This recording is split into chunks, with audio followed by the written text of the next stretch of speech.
Welcome to Community Watch, and today we'll be talking about the 36th annual Martin Luther King weekend in Rome, Georgia. Stay tuned, Community Watch starts now.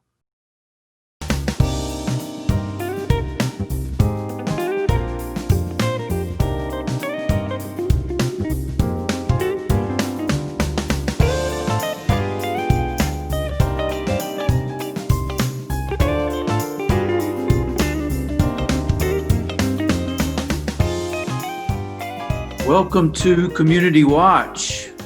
Greg, Doc, how you doing, sir? I'm all right. You're looking great as always. Oh, your flattery will get you everything. Yeah. It's done wonders for me so far. Um, I hope you've had a good holiday, and I think we're going to be on Zoom for a little while longer. Yeah, actually, I think this is part of the new norm. So, I'm adjusting to it. But I did. I had a good holiday and the family, and I wish you the same. Well, it seems so much is not normal lately, but one thing that is normal is we are doing a show about the King Weekend, which has been a tradition for us, I guess, since we started our show. Yes, I think so. I think we have several annual shows, and the King Commission 4-day holiday show has been one I think since the inception of this show. Well, our guests today are two individuals who will be able to tell us a great deal about the King Commission and the events on King Weekend during the pandemic year. Sunday Stevenson is here, Rome City Commissioner, and Alvin Jackson from the Board of Education, Rome Board of Education. And it is great to have you both. Welcome to the show. Well, thank you for having us. Thank you. Thank We you. appreciate it. And Happy New Year to both of you. Likewise. And I should know this, and I apologize that I don't know this, but what year is it this year, the King celebration in Rome? How many years has it been? This will be about 36 years now. 36 years. Yes. That is just remarkable. That is just remarkable. You would think, since we've been doing this show, I guess what, about 14 years or so, that we would be prepared for that number. But every year it just seems like so remarkable that this program has existed that long, and there's clearly still a need for it. But 36 years, I mean, that has to be up there as far as annual programs, as far as longevity. It has to be one of them, I would think. Yes. And if I remember correctly, it has also been the celebration that has been the longest in the state, and in terms of having events on the full weekend. Yes. I'm Yes. sorry, go ahead, Alvin. Yes. It came about around 1985 when I think President Reagan made the King sign a proclamation marking the third Monday in January of every year as a national holiday. And we immediately jumped on that and went before the city commission. And it has a very unique history because in order for us to have this holiday here in Rome and Floyd County, we went through a lot of meetings. We sat there for around 6 hours that night trying to get the city to buy into it. And lo and behold, Buddy Mitchell, who was the chairman of that time, he broke the tie on the city commission and allowed it to move forward here in Rome and Floyd County. So, Alvin, when you say that he had to break the tie, it always reminds me that, a lot of people, in retrospect, nobody I would guess, I would think now it would be a unanimous vote. But it even shows, even 36 years, it still shows that at that time, I'm surprised that there was opposition at that time. Um, but I guess that's one of the reasons why, even though if it was today, we might get a unanimous decision. I think the work of the commission is still a much needed service. I still think we have to be reminded and keep working toward those goals, because even though a lot of progress has been made, we clearly have not reached to a point where it's no longer needed. I think that's so true. Even more so now with everything that went on in 2020, the country became more polarized. And I think, because of the election and whatever, and I think that the work of the King Commission is ever more needed right now, because that's one of the things that Dr. King worked for, was inclusion. And with the country being as polarized as it is, the work of the commission is very important, because we try to be all inclusive. With everything that happened in 2020, from the pandemic to what was going on with politics and how people were divided, and still are divided today, that led to the opportunities for organizations, companies, and everybody to look at their diversity, to look at their programs, and they had to go back and reevaluate their inclusion and diversity policies. And people are now trying, coming up with new policies, trying to be all inclusive. And point of case, there are both our hospitals here in the city now have boards that are inclusion boards, and these are new in the last several months, because there was so much disparity in healthcare and with minorities, that they're having to come up with policies and procedures to be all inclusive. So I think, and that was one of Dr. King's things. So it's just important today as it was 85 years ago. In 1985, you wouldn't think it would be, but it is important today, quite important. When you say that, Sunday, I can't help but feel like I agree with you as far as the country being polarized, and I guess we can look at this in several ways, but I tend to look at it. This is a great opportunity for us to reinstill those values. Great opportunity for olive branch conversations, because and I'm curious from your and Alvin perspective, as a society, as a community, did we just get complacent? Did we just get into a place of comfort where we're so concerned about offending people, not for the sake of offending, but offending people for truth? Because it just feels like, to me, we would talk about Dr. King, but were we really pressing that value and holding people, I guess, to a higher standard of treating each other? So I look at this as a time really that we can kind of reinstill and have those difficult conversations that Dr. King is known for.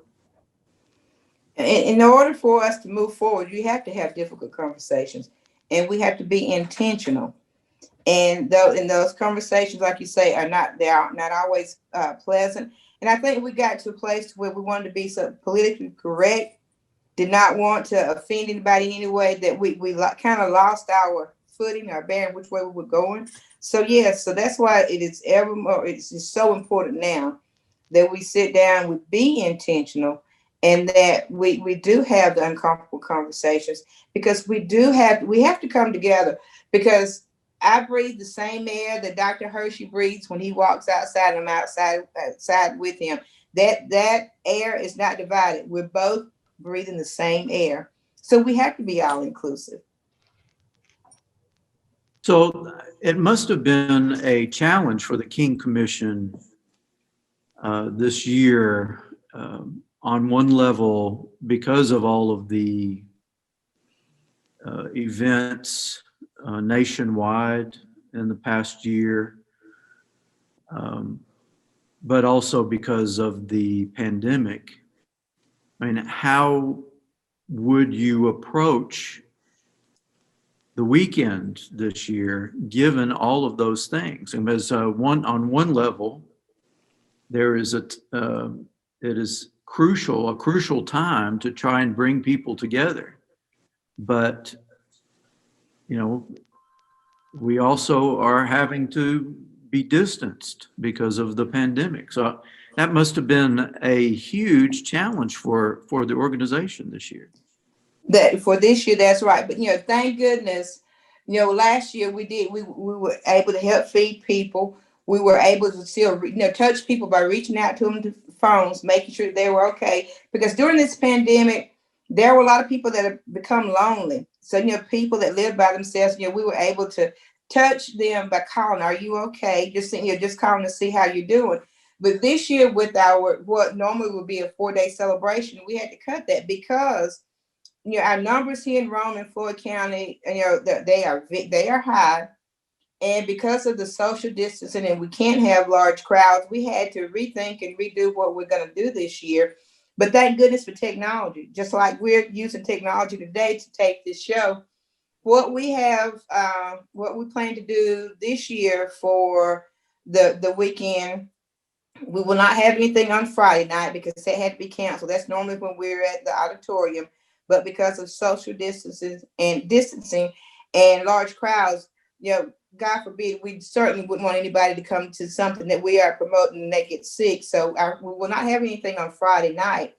But what would normally be our prayer breakfast, that will be virtual. What we're asking this year is at 9:00, Pastor Stephen Caldwell from Mount Olive Baptist Church here in Rome, via Facebook, Zoom, and their page on YouTube, he will bring a message, and we're asking families to gather together at 9 a.m. and have breakfast.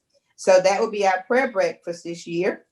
And then our ecumenical, which is on Sunday night, it will still be held at 5:00 on Sunday afternoon, coming from Thankful Baptist Church. That will be through YouTube, Thankful Baptist Church, Facebook Live. Pastor Young at Thankful will present the program on Sunday, the ecumenical. And then on Monday, from 11 to 1, we're doing grab and go lunches. We are having our lunches. People will just drive through. We won't be able to go in and sit down at the Civic Center and have lunch together, but you can drive through. We're giving back, and that's part of it because people are still, like there are people that have food insecurities, and we want to make sure that the King Commission wants to make sure that we're doing what we can do to help solve that. So we will have lunches from 11 to 1. You just drive through, and you can still have a day of service. It's a day on. When you come through to pick up your lunch, you can donate a canned food item or toilet tissue, and all those goods the canned foods will be donated to the community kitchen, and the toilet tissue will be donated to Good Neighbor Ministries. So we're to help people in the community. So we're still doing, a day of service. We're still providing a service to people and trying to be inclusive and help all that we can, people that we can help. So instead of the 4-day weekend, it's kind of like the 3-day weekend, but we're doing it virtually. We're doing it through social media and through technology so that the people won't get sick on our watch, if you will. Well, that's still a busy weekend. But I love the idea of inviting people to join virtually, not only because of the safety aspect of it, but just because it opens up the events to even potentially greater numbers. Absolutely. It will allow us to reach people not only in the Floyd County area, but we could cross the country. I know with Pastor Young and Pastor Caldwell, I think even with them on their Sunday morning, that they have people all across the country that tune in. So that we can reach people beyond that we have no idea. So the virtual experience is allowing us to reach other people that we normally would not meet.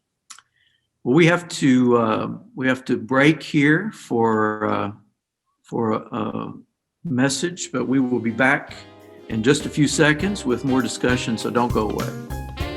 For 50 years, Georgia Highlands College has been a community that takes charge.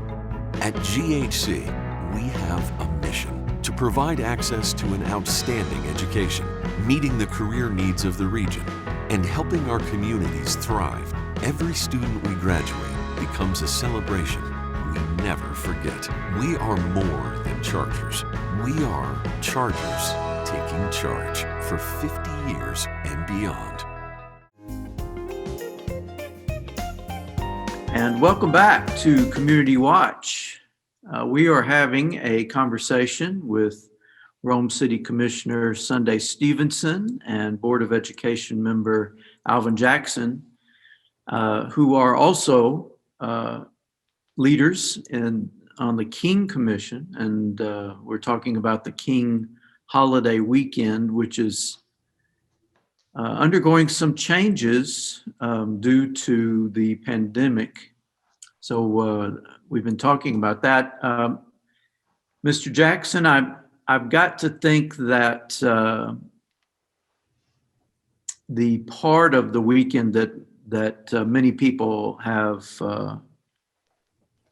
associated with the Rome celebration is that march, the march up Broad Street. And I know that must be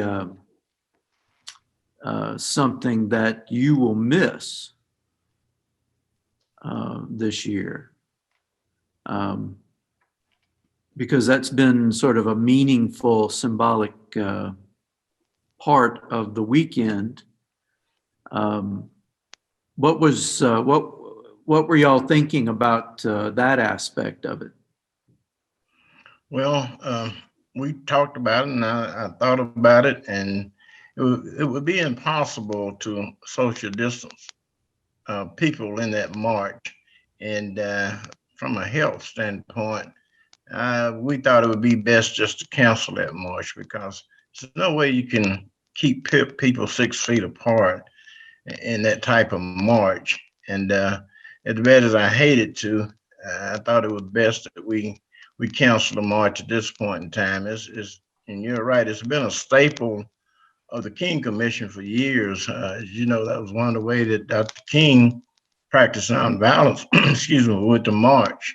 And we started that march. I started that march, I think, with 5 people back around 1986.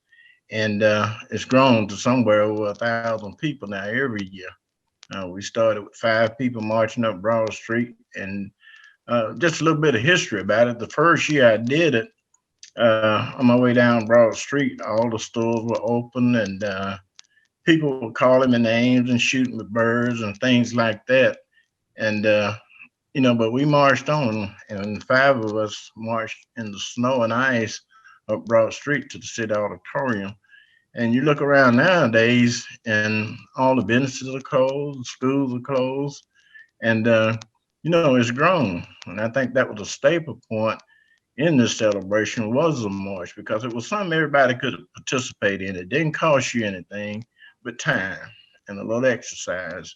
So it gave people, I've seen people in wheelchairs, I've seen people on crutches. You know, you've been there yourself, so we've seen all types of people that come out and participate. Even they couldn't participate in anything else, they would always participate in that march. And it just came a time we couldn't social distance, so I thought it best that we just cancel the march this year. I'm curious, Alvin and Sunday, like a lot of organizations and a lot of groups, that one thing COVID is allowing, you know, it's stopping us from doing a lot of things we've done in the past, but it also is presenting us with opportunity to reset and think about going forward. Because some of the things, like you just mentioned, Sunday, the prayer breakfast, I imagine going forward, even next year, if we are back in face-to-face, it still will be live, because it just, you know, you have that opportunity. So are y'all looking at that as well as a way to reset the King Commission, revitalize and plan for the future, so that this will stay a staple long after, you know, the ones on this show are gone? Yes, I mean, that's true. The pandemic we have not been secluded from having to look at how we do things as well. That because our meetings are no longer face to face. We're using social media. We're using conference calls for meetings. So yes, so you're right. Even if we can, we're able to go back to face using social media using the internet to be able to reach other people is something that we'll look at for future weekends. That way we may be able to, like you say, touch other people that wouldn't normally be able. And there are people that for some reason that may be shut in, that couldn't get out, will be able to have, afford them the opportunity to take a part of the celebration by using their social media.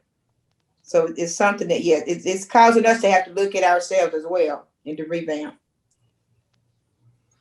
I know, Doc I'm through, Doc. I'm gonna ask this last question. I'm gonna let you have it.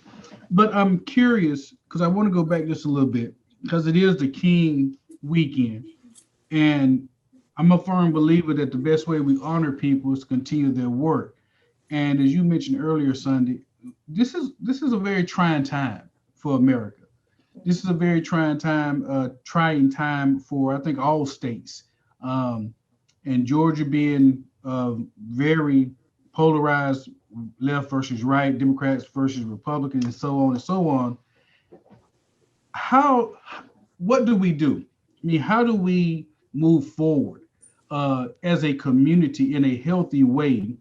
How do we move forward? Because clearly we're very divided at this point in time. And you're right. One of Dr. King's quotes was, "Hate cannot drive out hate. Only love can do that." We have to love people, no matter who they are. People may talk about us, people will call us names or whatever, but you have to keep loving people. And that's the only way to move forward. And I think with us, during this pandemic, willing to get up and do the luncheon, giving back, that's love. Love is an action word. You have to show love. And I think even, and people come from all walks of life to that luncheon. And just because you may not like me doesn't mean you're going to get a meal today. So you do it through love. And I think that that's part of the King Commission thing, is that we drive out hate, but you do it through love and feeding the people, no matter who they are, or giving them, making sure that they have food, giving to the community kitchen to help them have food to feed people that need food. Toilet tissue. People don't think about that, but there are people that on a daily basis have to go and ask for tissue. So we're giving back, but that's all part of love. And I think that's the way, during this time right now, you just help people. You meet them at their needs, no matter how they treat you or what they say. And I think that's how we move forward. Well, the luncheon itself sounds like it's going to have to be a fairly large, potentially expensive endeavor. The King Commission, I know is a very effective organization, but I'm assuming you're having to rely on donations for this event. Mr. Jackson, how have you all been able to get adequate donations this year? Yes. We work on that year round, and we didn't get our Walmart sponsorship this year. That really set us back. So we had to reach out to other organizations. Georgia Power has always been on our key sponsors. They normally step up to the plate with a generous donation, and that sort of kicks it off. And then we have Chris Twyman and Bill Banton, their law firm there. They make a sizable donation, as well as our city and county governments. Both of them make donations. And this year we were able to get donations from Floyd Medical Center, Redmond Regional Medical Center, and one of my good friends, David Newby, Profile Excursion, he approached me about wanting to get involved. So those are our sponsors this year, but you're right. If we put on a 4-day event, then it is a pretty good expense. And one thing about the 4-day event, it's the only 4 consecutive days of celebration in the state of Georgia. So we're very proud of that. And it shows that people in Rome and Floyd County can get things done. And, we're proud of our sponsors. We give them a shout out. And, this thing could not be done over the last 35, 36 years if the people of Roman Floyd County didn't come together. So I think it's something we all can be proud of, sharing Dr. King's dream, sharing his legacy. And, not just at the first of the year, the third Monday in January. It's something I think we need to practice every day, because he affected not only people in Roman Floyd County, but he affected change in the world. And, I'm proud to be a part of that. And I think it's something that we can build on every year. I think it's something that all of us can be proud of, regardless of who you are, where you're from. It's just something that, it excites me. I'm committed because I had to learn the workings of the King Commission. I've been there since day one. I saw the people who put this thing together and some of their dreams, and now it's coming true. So it's something we have to practice, not just in January, but something I think we should practice every day of our lives. Now, the King Commission is a organization, and we associated, I guess, particularly with the events on this weekend. But the commission is active year round. Is that not correct? Yes. Tell us a little bit about the commission and how large it is, and what endeavors take place the rest of the year. We have, with the commission, we have about 15 volunteers. We're all volunteers that get together and, to plan the weekend, but to do whatever we do throughout the year. Like I mentioned earlier, we donate to agencies here in the city to help feed people. We donate items that people need, such as tissue, staples that people would need from day to day that people don't have access to. During election years, we partner with other groups in the community to have community forums on the elections, local elections that are taking place. With health initiatives, so there's several different things that we do throughout the year. We're busy, we're hands-on, and like I said, we're making phone calls during these past few months of COVID, when people might have been, are secluded or alone, that we call just to check on people to see if there's anything that they need, if anything that we can do to help them. So we try to stay active throughout the year, making sure that we help out wherever we can and do whatever, because we want to give back, and it's a continuous thing. Like Alvin said, it's just not 4 days out of the year. This is something that we try to do all year long. And so is the King Commission open to anyone? And if so, how can people learn more and join? It is open to anyone. Unfortunately, we normally invite people to our meetings, but if anyone would like to join and become a member of the King Commission, they could certainly contact me or Alvin. My phone number, and I don't mind giving it out, 706-346-7524. They could reach me and say they're interested in the King Commission, they'd like more information. They could reach me through my email, and the simplest one to get me is just my name. It's backwards, Stevenson Sunday. It's STEVENSONSUNDAI@hotmail.com. And Alvin, if you will, you can please give out your information. They can contact you as well. Yes, you can contact me at 706-346-7202. That's my cell number. Or you can contact me at my email address, ajac344-047@AOL.com. And we like to have as many members as we can get, because one thing about the King Commission, that's the reason I've been doing it since day one, you got to be committed. You got to get in there and roll up your sleeves and get to work. And it's something that everybody can do. Well, They can also reach us at those numbers to donate as well. Don't want to leave that out. all right. We're out of time, though. I'm going to have to thank y'all for being with us, and thank you for all you do. And I think folks can look in the paper for more details about these events coming up during the King weekend. So thank you, and thank you for having joining us. us. Thanks for having me. We'll Thank see you. y'all next time. Bye now.